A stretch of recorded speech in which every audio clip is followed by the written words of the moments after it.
ഓരോ തെരഞ്ഞെടുപ്പ് കഴിയും തോറും പത്തനംതിട്ട ആവണിപ്പാറ ഉന്നതിയിലെ ആദിവാസികൾ പ്രതീക്ഷയോടെ കാത്തിരിക്കും. അച്ചൻകോവിലാറിന് കുറുകെ ഒരു പാലം വേണമെന്ന ആവശ്യത്തിന് വർഷങ്ങളുടെ പഴക്കമുണ്ട്. മാറി മാറി വരുന്ന സർക്കാർ സംവിധാനങ്ങൾ ഉന്നതിയിലെ ആളുകളുടെ ആവശ്യത്തോട് മുഖം തിരിക്കുന്നു എന്നാണ് ആവണിപ്പാറക്കാരുടെ പരാതി. വോട്ടു തേടിയെത്തുന്ന ജനപ്രതിനിധികൾ ജയിച്ചു കഴിഞ്ഞാൽ ഇവിടേക്ക് തിരിഞ്ഞു നോക്കാറില്ല എന്നും നാട്ടുകാർ പറയുന്നു. ആറിനു പുറമെ വടം കെട്ടി വെള്ളത്തിലൂടെ ജീവൻ പണയം വെച്ചാണ് 500ഓളം വരുന്ന ആളുകൾ മറുകരയിൽ എത്തുന്നത്.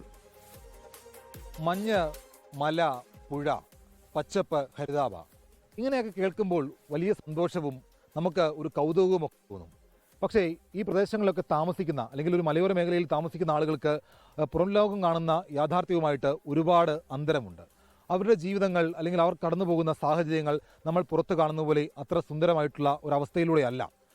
അതിൻ്റെ ഒരു ഉദാഹരണം എന്ന് പറയുന്നത് പത്തനംതിട്ട ജില്ലയുടെ മലയോര ഗ്രാമമായിട്ടുള്ള ആവണിപ്പാറ എന്ന് പറയുന്ന ആദിവാസി ഉന്നതിയാണ്.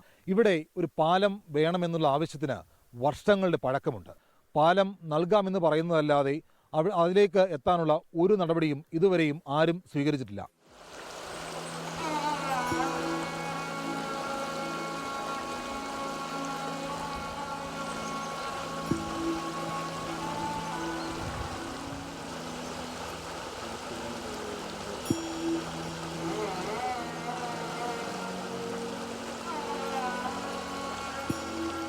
വിദ്യാർത്ഥികൾക്കടക്കം നേരിടുന്ന വലിയ ബുദ്ധിമുട്ടുകൾ അത് ഈ കടത്ത് കടന്നു പോകാൻ വേണ്ടിയിട്ടാണ്.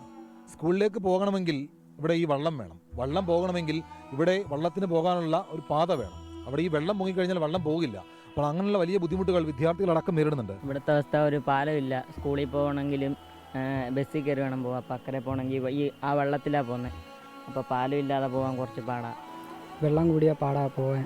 അതുകൊണ്ട് പാലം വേണമെന്ന് പറഞ്ഞാൽ പാലം ഇതുവരെ വന്നിട്ടില്ല. കുറേ നാൾ കൊണ്ട് വരുമെന്ന് പറഞ്ഞാൽ വന്നിട്ടില്ല ഇതുവരെ. പ്രതീക്ഷയുണ്ട്, പക്ഷേ ഇതുവരെയായിട്ടും വന്നിട്ടില്ല.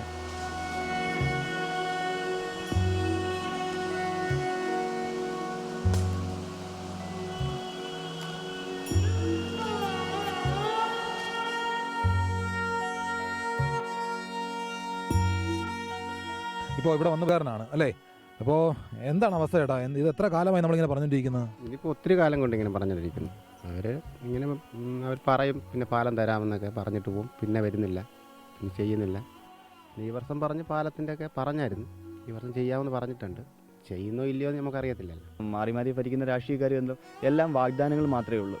ഇവിടെ വികസനം എന്നാണ് ഇതുവരെ, അതായത് കുടിവെള്ളമില്ല, പാലം എല്ലാവരും ഓഫർ പറയും വോട്ടിന് വേണ്ടി മാത്രം. എന്നാൽ അത് കഴിഞ്ഞ് ആരും തിരിഞ്ഞു നോക്കത്തില്ല, ഈ പ്രദേശത്തോട്ട് തിരിഞ്ഞു നോക്കത്തില്ല. ഇത് ഒറ്റപ്പെട്ടൊരു മേഖലയാണ്. 48 കുടുംബങ്ങൾ താമസിക്കുന്നൊരു വിദ്യാർത്ഥികളും അവരുടെ കുടുംബം താമസിക്കുന്നൊരു മേഖലയായതുകൊണ്ട് തികച്ചും ഒരു രാഷ്ട്രീയക്കാരും വാഗ്ദാനങ്ങൾ മാത്രമേ ഇവിടെ നൽകുന്നുള്ളൂ.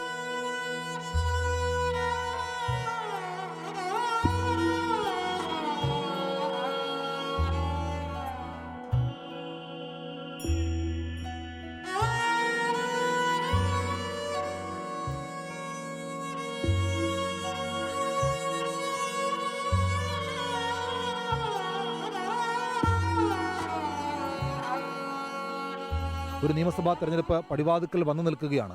അതിനു മുമ്പെങ്കിലും ഇവരുടെ ആവശ്യങ്ങൾ നിറവേറ്റാനുള്ള ഇടപെടൽ ജനപ്രതിനിധികൾ നടത്തണം എന്നുള്ള ഒരു അഭ്യർത്ഥന കൂടിയാണ് ഈ നാട്ടുകാർ ഇപ്പോഴും അവരോട് അഭ്യർത്ഥിക്കുന്നത്. പത്തനംതിട്ട ആവണിപ്പാറയിൽ നിന്ന് സഞ്ജയ് ഇക്ബാലിനും അഭിലാഷിനുമൊപ്പം ഷിജോ കുര്യൻ, 24. പൊതുജനം കഴുതയല്ല സാർ. ലോകത്തെവിടെയായാലും ഏത് സമയത്തും 24 വാർത്തകളും ഓഗ്മെന്റഡ് റിയാലിറ്റി പാക്കേജുകളും എക്സ്പ്ലെയിനറുകളും വിശദമായി കാണാൻ ഞങ്ങളുടെ യൂട്യൂബ് ചാനൽ നിങ്ങൾക്ക് സബ്സ്ക്രൈബ് ചെയ്യാം.